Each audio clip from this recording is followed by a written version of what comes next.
মেমারির অধুরে এক নিঝুম গ্রাম। গ্রামটির নাম নবাসন। গ্রামের শেষ প্রান্তে ছিল এক বহু পুরানো বটগাছ এবং তার ঠিক পাশেই একটি ভঙ্গনীয় ধসে পড়া শিব মন্দির। গ্রামের লোকেদের বিশ্বাস, আমাবস্যা রাতে ওই মন্দির থেকে নাকি শঙ্খ বাজার আওয়াজ শোনা যায়। ওই গ্রামের একটি ছেলে, নাম রাহুল, যে কিনা ভূত প্রেতে একদমই বিশ্বাস করত না, একদিন বন্ধুদের সাথে বাজি ধরে ঠিক করলো সে ওই মন্দিরে ভেতরে রাত কাটাবে। তখন ঠিক রাত 12টা, চারিদিকে ঘুটঘুটে অন্ধকার। রাহুল টর্চ নিয়ে মন্দিরের দিকে রওনা হলো। এরপর টর্চ নিয়ে মন্দিরের ভেতর প্রবেশ করল। মন্দিরের ভেতরটা ভ্যাপসা গন্ধে ভরা, দেওয়ালে শ্যাওলা এবং বাদুড়ের উপদ্রব।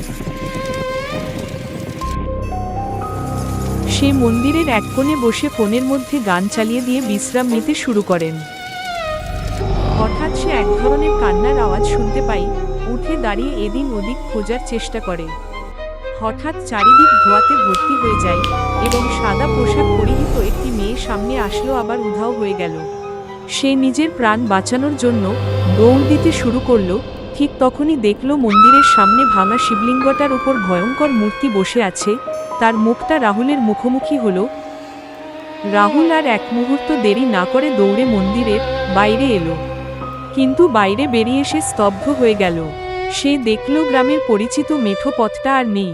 সে যেখানে দাঁড়িয়ে আছে চারিদিকে শুধু ভূ করছে শ্মশান। হঠাৎ তার ফোনটা বেজে উঠল। ফোনের ওপার থেকে কেউ একজন বলল, তুমি আর ফিরতে পারবে না। এই গল্পে রাহুলের অভিজ্ঞতার কথা শুনলেন। আপনি কি বিশ্বাস করেন যে মানুষের অবিশ্বাসের কারণেই হয়তো অশরীরা নিজেকে প্রমাণ করতে মরিয়া হয়ে ওঠে?